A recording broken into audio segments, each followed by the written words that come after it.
It's a cozy Christmas week in our kitchen, homemade treats, simple family dinners, and realistic from-scratch meals you can actually make with little kids around. In today's video, I'm showing you some wholesome dinners, snacks, and even a few Christmas treats as we head into the last few days before Christmas. Whether you're looking for easy, whole food meals or something seasonal to make while your kids are home for Christmas break, then this video is for you. Our first recipe is peanut butter fudge, one of my husband's favorite sweet treats this time of year. We'll start with melting peanut butter and regular butter along with our vanilla extract in the microwave.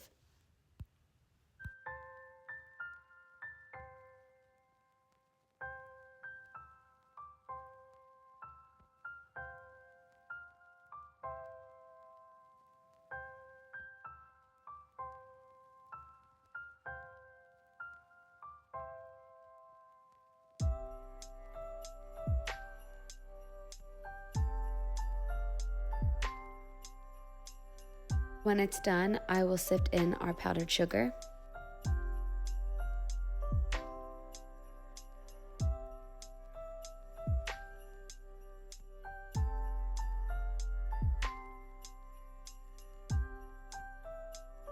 Then we will mix it all together until it's ready to be placed in a parchment-lined container.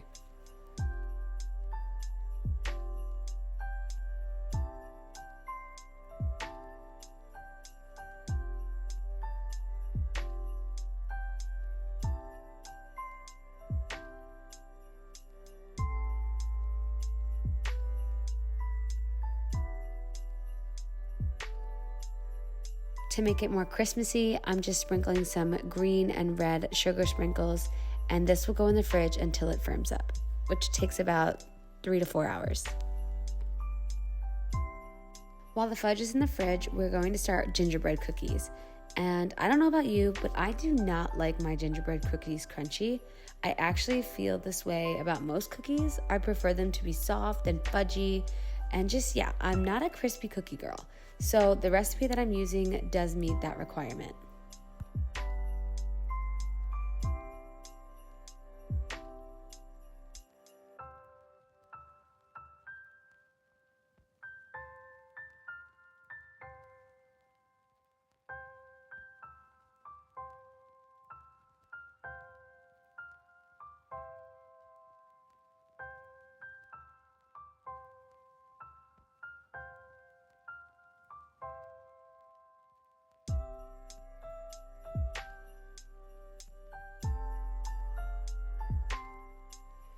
After mixing all of our dry ingredients, I will slowly pour in the molasses and milk and let the mixer go until all of that is fully incorporated.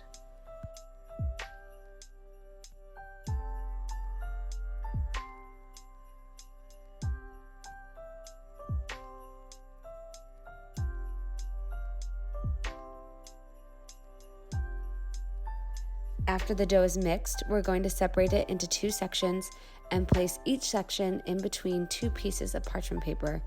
Then we'll roll it out until it's about 1/4 of an inch thick.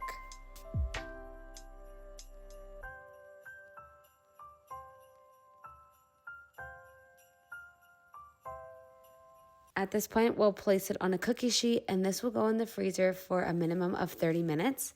We want it to be nice and hard before cutting.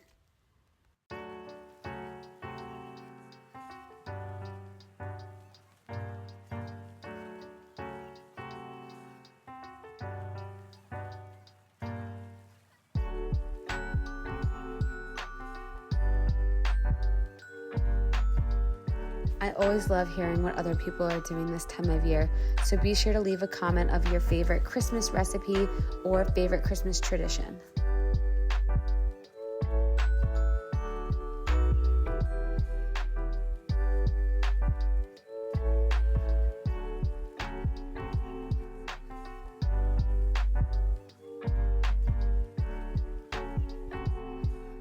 When the cookies are all cut, they will be ready to go in the oven and bake for 8 to 10 minutes. With the twins being 2, this was probably the first year we've actually been able to decorate cookies as a family. It's been fun to start this tradition, and I'm looking forward in the years to come as the kids get older and able to participate in more of the Christmas festivities. Just something to keep in mind with this cookie dough recipe, it doesn't have you flour the surface, so it allows you to keep rolling out the dough, but you do have to keep putting it in the freezer. So I did get tired of doing that by the end, and I ended up just turning the last few bits of cookie dough into little dough balls and then rolling it into powdered sugar and then baking that for 10 minutes to make like gingerbread crackle cookies. And these turned out really good, and I actually preferred them this way. I think I might do this again next year after we do the first round of shapes. After the few hours had passed, the fudge had firmed up, and I was getting ready to cut this up into little bite-sized pieces.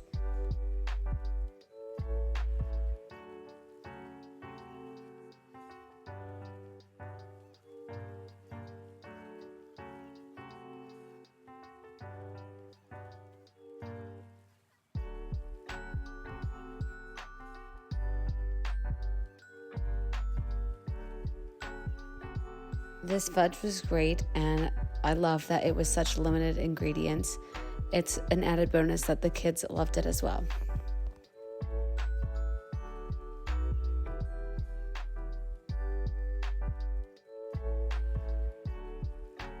If you've ever baked with toddlers, you know it can be a little mentally taxing, so we are keeping dinner very simple tonight. I'm making homemade tomato soup and grilled cheese. And this is my go-to soup recipe, so I've made this a few times on my channel, but I will leave the recipe below.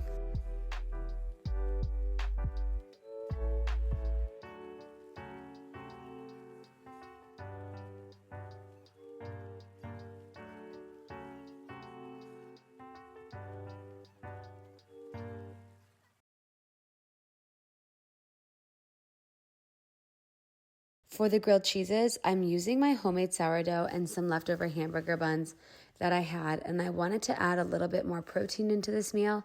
So I used canned chicken and then added some ranch seasoning and then topped that on our grilled cheeses. We also got a panini press for a wedding present, and I love breaking it out for these kind of meals.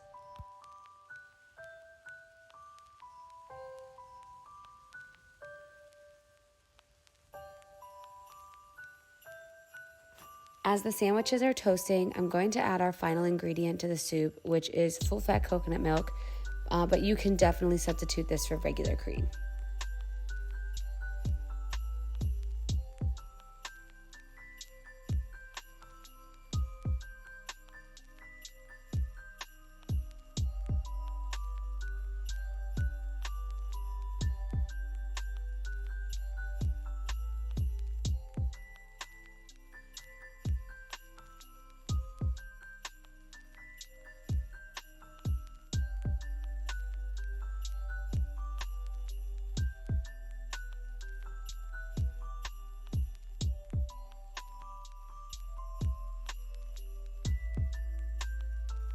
This is one of those meals where I appreciate the ability to cook from scratch because it just takes each item to a new level.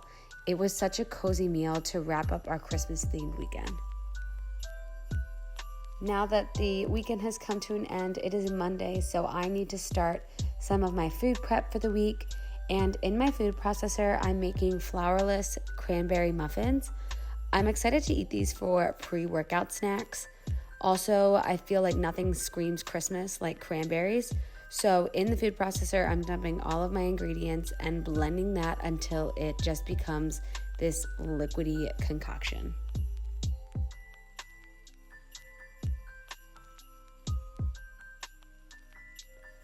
I'll then divide the batter up into 12 muffins and bake for about 18 to 22 minutes at 375 degrees. You'll just want this to come out clean when you poke it with a toothpick.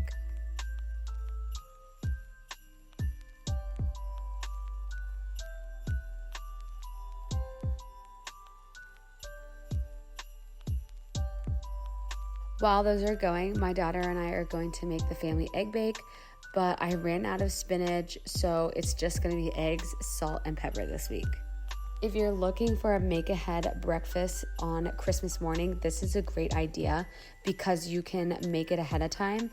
I would obviously put some fun stuff in it like sausage or bacon or cheese. I've even done this with some tater tots as the base layer. And it's great because you can make it the night before and bake it and then just reheat it. Or you can mix everything together, let it sit in your fridge, and then bake it fresh Christmas morning.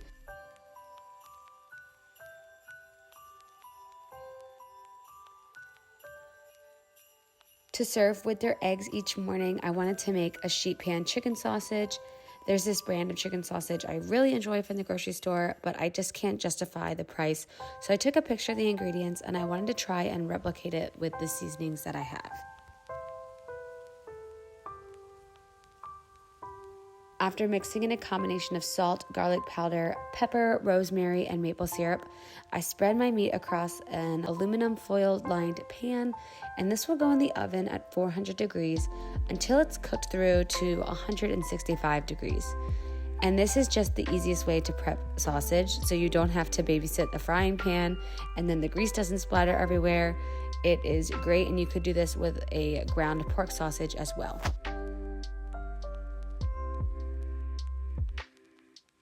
While we're in cooking mode, I'm also getting started on dinner prep, and we are going to be having steaks in the air fryer, so I wanted to get my steaks well seasoned here, and we're just going to keep it basic with salt, pepper, and parsley. And I like to put this in a Ziploc baggie and then massage everything thoroughly, and that's going to sit in my fridge until we're ready to use it at dinner time. Here is how those cranberry muffins turned out. I was actually really impressed given that it was just eggs and bananas and cranberries. They were the right amount of sweetness, and the texture did kind of throw me off, but they did the job. I also added some almond extract, which I think definitely took this to the next level. Because I had a bunch of cranberries left over, I thought I would make those candied cranberries that are kind of online right now, just as a little snack for all of us. Except I didn't soak it in orange juice, or I think you're supposed to do it in Sprite. I just soaked these cranberries in water, and I am going to sprinkle them with the powdered sugar and put them on a baking sheet after they're fully coated.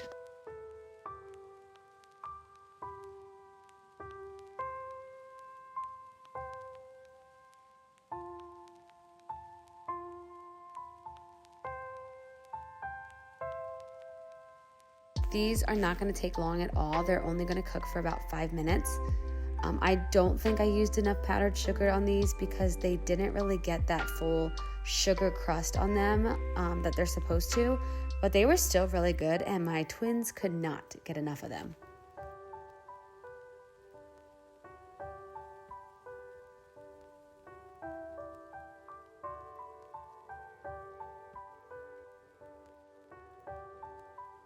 For another snack, I wanted to use up this leftover pickle juice from one of the brands that we like, and I simply just started cutting up some of these small, skinny cucumbers and placed them into the pickle brine.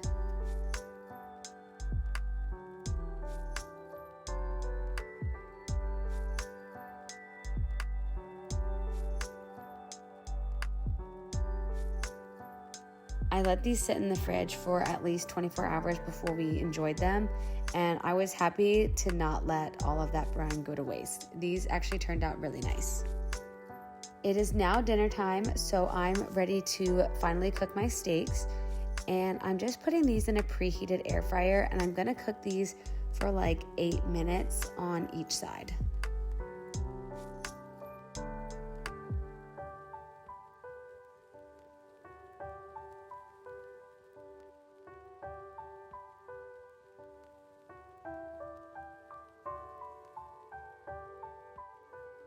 For side dish, I'm just going to cut up some sweet potatoes and regular potatoes that I will roast in the oven. And then I'm also going to add some hot honey and feta to my Brussels sprouts. And these were such a nice little addition. I really enjoyed this version of Brussels sprouts.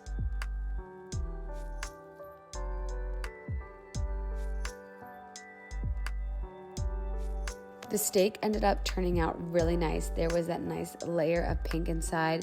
This was my first time cooking it in the air fryer, but I do think it was a more effective way to cook it if you can't grill.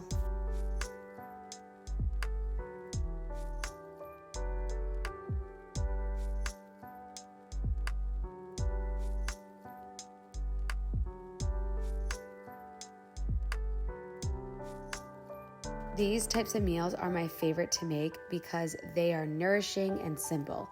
All you need is a well-flavored protein, some type of green veggie, and some type of carb, and you really can't go wrong. For Tuesday night's dinner, I'm making a sheet pan chicken fajita. So I'm just cutting up my veggies, and today I'm using a yellow onion and an assortment of peppers.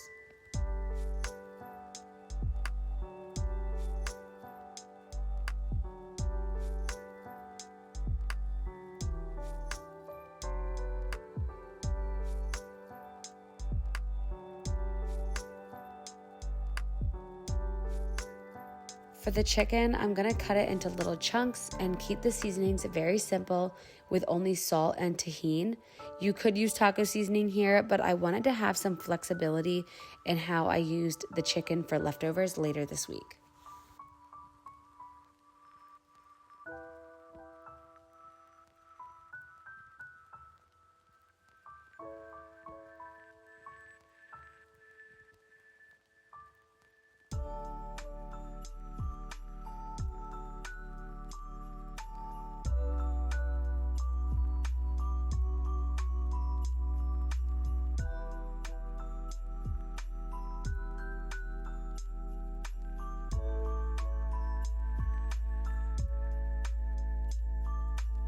While the veggies and chicken are cooking, I'm going to start prepping our toppings and sides. So I'm going to serve the fajitas in a burrito with a side of apples. So I'm cutting up those, and then I'm also going to dice up the avocado and chop up some romaine.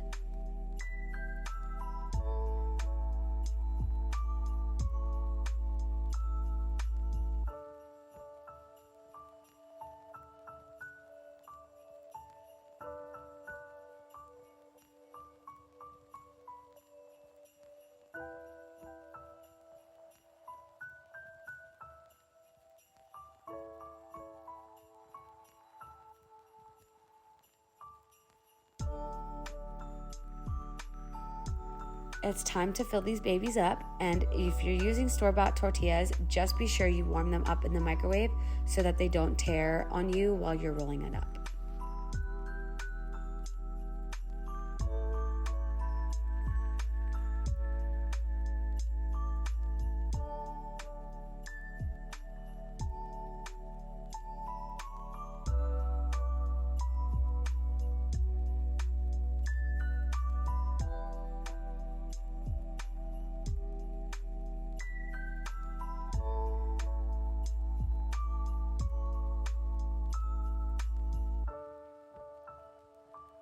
Also, if you want to make these a little higher in protein, I like to add cottage cheese or Greek yogurt on top rather than sour cream.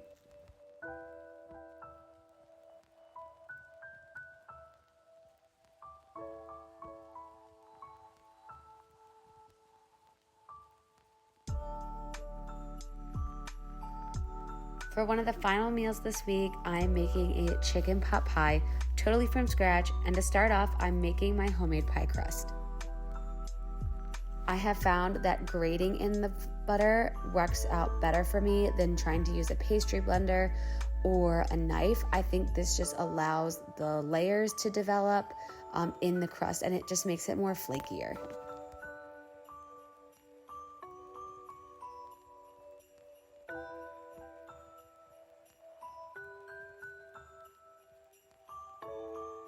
To season our chicken, I created a blend of garlic powder, red cayenne pepper, and paprika that I will massage into my chicken with some olive oil, and I'm gonna put that in my air fryer to cook.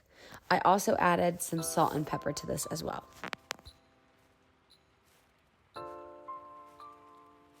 For the filling, I started by melting some butter and then adding my diced potatoes. We're gonna let those cook covered until they get nice and tender.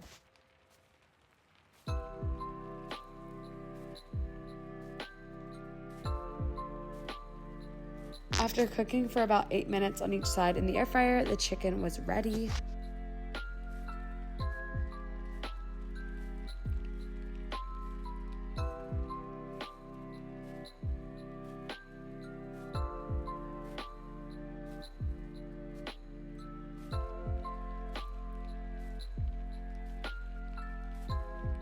potatoes, I'm adding just a little bit of flour and then that chicken, and I'm going to slowly add in some of my chicken stock. And because of the flour and the butter, this will start to thicken up pretty quickly.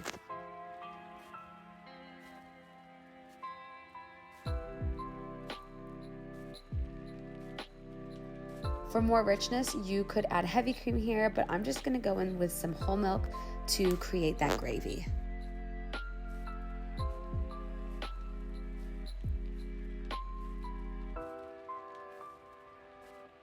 And finally, we'll add in some mixed vegetables. Today, I'm using carrots and peas. When it came time to bake this, I divided my pie crust into two and then rolled one portion of it to fit my pie dish.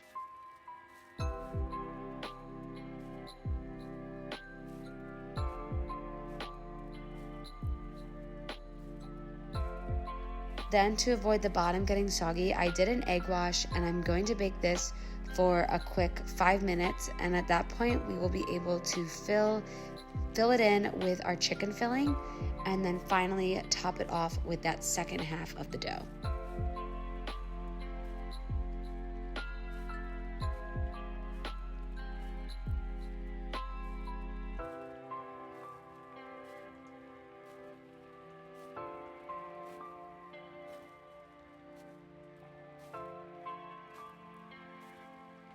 I'll then cut some vents in here to let it breathe in the oven.